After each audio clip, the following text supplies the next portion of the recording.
Party నాయకురాలు గౌరవనీయురాలు MLC కవిత గారు బాన్స్వాడకు వచ్చిన సందర్భంలో మరి వారు కాంగ్రెస్ పార్టీపై చేసినటువంటి విమర్శలకు ఈరోజు మరి బాన్స్వాడ నియోజకవర్గ కాంగ్రెస్ పార్టీ తరఫున వర్ణి పట్టణంలో మరి మీడియా మరియు పత్రికా సమావేశం ఏర్పాటు చేయడం జరిగింది. మరి అట్టి సమావేశంలో పాల్గొన్నటువంటి సీనియర్ కాంగ్రెస్ నాయకులకు, కాంగ్రెస్ పార్టీ కుటుంబ సభ్యులందరికీ కూడా నా మరొక్కసారి సంక్రాంతి శుభాకాంక్షలు తెలియజేస్తా ఉన్నా. మరి ఈరోజు మీ అందరికీ కూడా తెలుసు, మరి కాంగ్రెస్ పార్టీ ప్రభుత్వం వచ్చి 1 సంవత్సరం మాత్రమే అయింది అన్న సందర్భాన్ని కవిత గారు మర్చిపోయినట్టున్నారు.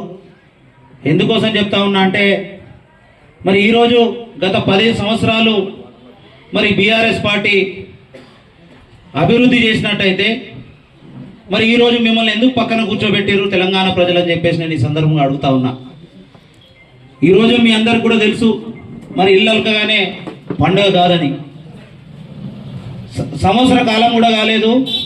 ఈరోజు దేశ చరిత్రలోనే మొట్టమొదటిసారిగా రైతు రుణమాఫీ చేసినటువంటి ప్రభుత్వం రేవంత్ రెడ్డి గారి ప్రభుత్వం అని చెప్పేసి నేను ఈ సందర్భంగా తెలియజేస్తా ఉన్నా.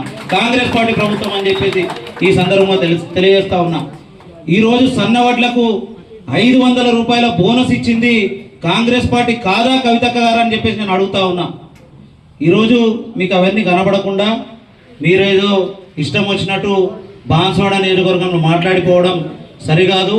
ఎందుకంటే ఏదో వచ్చినామా మాట్లాడినామా పోయినామా అనే రకంగా మీరు మాట్లాడడం అనేది చాలా హాస్యాస్పదం. ఎందుకంటే ఈరోజు మరి మీరు గెలిచి దాదాపు 2 సంవత్సరాలు దాటిపోయింది. ఈరోజు 4 సంవత్సరాలు లోకల్ బాడీ ఎమ్మెల్సీగా మీరు గెలిచిన తర్వాత ఒక్కసారైనా బాన్స్వాడకు వచ్చిరా అని చెప్పేసి నేను అడుగుతా ఉన్నా. ఈరోజు మీరు ఎమ్మెల్సీ ఉన్న సంగతి, మరి బాన్స్వాడ నియోజకవర్గానికి నేను కూడా ఎమ్మెల్సీని, అధికారికంగా నేను కూడా మీకు బాన్స్వాడని చూసుకుంటా అని చెప్పేసి ఈరోజు మాట్లాడుతూ ఉన్నారు కదా. మరి 4 సంవత్సరాలుగా ఎమ్మెల్సీ అనేది మీకు గుర్తుకు రాలేదా అని చెప్పేసి మేము అడుగుతా ఉన్నాం. ఈరోజు పోచారం శ్రీనివాసరెడ్డి గారు పార్టీ మారింది కదా అని చెప్పేసి ఈరోజు వచ్చి మీరు మాట్లాడుతూ ఉన్నారు. మరి ఈ నియోజకవర్గంలో మరి 2001లో ఉద్యమం స్టార్ట్ అయినప్పటి నుంచి చాలామంది సీనియర్ నాయకులు టీఆర్ఎస్ పార్టీ కోసం ఉద్యమం చేసిన నాయకులు లేరా? ఈరోజు చూసుకుంటే గౌరవనీయులు దేశాయ్ గారు కానీ, నార్ల రత్నకుమార్ గారు కానీ, కొత్తకొండ భాస్కర్ గారు కానీ, ఇలా చూస్తూ పోతే ఆ రోజు నిజామాబాద్కు చెందినటువంటి బాబురెడ్డి గారు కానీ, మరి దేవిదాస్ గారు కానీ, ఇలా చాలామంది ఉద్యమం చేసి ఇక్కడ టీఆర్ఎస్ జెండాను పాతిన నాయకులు ఉండగా 2012లో మరి అదే పోచారం శ్రీనివాసరెడ్డి గారు టీఆర్ఎస్ పార్టీలకు వచ్చిన తర్వాత పెద్దపీట వేసింది మీరు కాదా అని చెప్పేసి నేను అడుగుతా ఉన్నా. ఈరోజు ప్రతి చర్య ఖచ్చితంగా మరి రాజకీయాల్లో కాదు, జీవితంలో కూడా ప్రతి చర్య అనేది ఖచ్చితంగా ఉంటుంది. మీరు చేసిన తప్పే ఇంకోళ్ళు చేస్తూ ఉన్నారు. మీరు ఎందుకు ఆ రోజు చేసిరని చెప్పేసి మేము అడుగుతా ఉన్నాం. మీకు ఆ విషయం గుర్తుకు రాలేదా అని చెప్పేసి కాంగ్రెస్ పార్టీ బాన్స్వాడ నియోజకవర్గ పక్షాన మేము అడుగుతా ఉన్నాం. ఈరోజు ఏదో మీరు వచ్చేసి మీరేదో వాస్తవంగా సరే మీరు చాలా చేసి ఉంటారు ఆ నాయకునికి, మీరు ఏదన్నా మాట్లాడుకోండి, ఆ నాయకుని గురించి మేము మాట్లాడట్లేదు. మరి ఈరోజు కాంగ్రెస్ పార్టీ ఏం చేయట్లేదు అనే దాని మీద మేము మాట్లాడుతూ ఉన్నాం. ఈరోజు మీరు ఒకటే గుర్తుపెట్టుకోవాలి.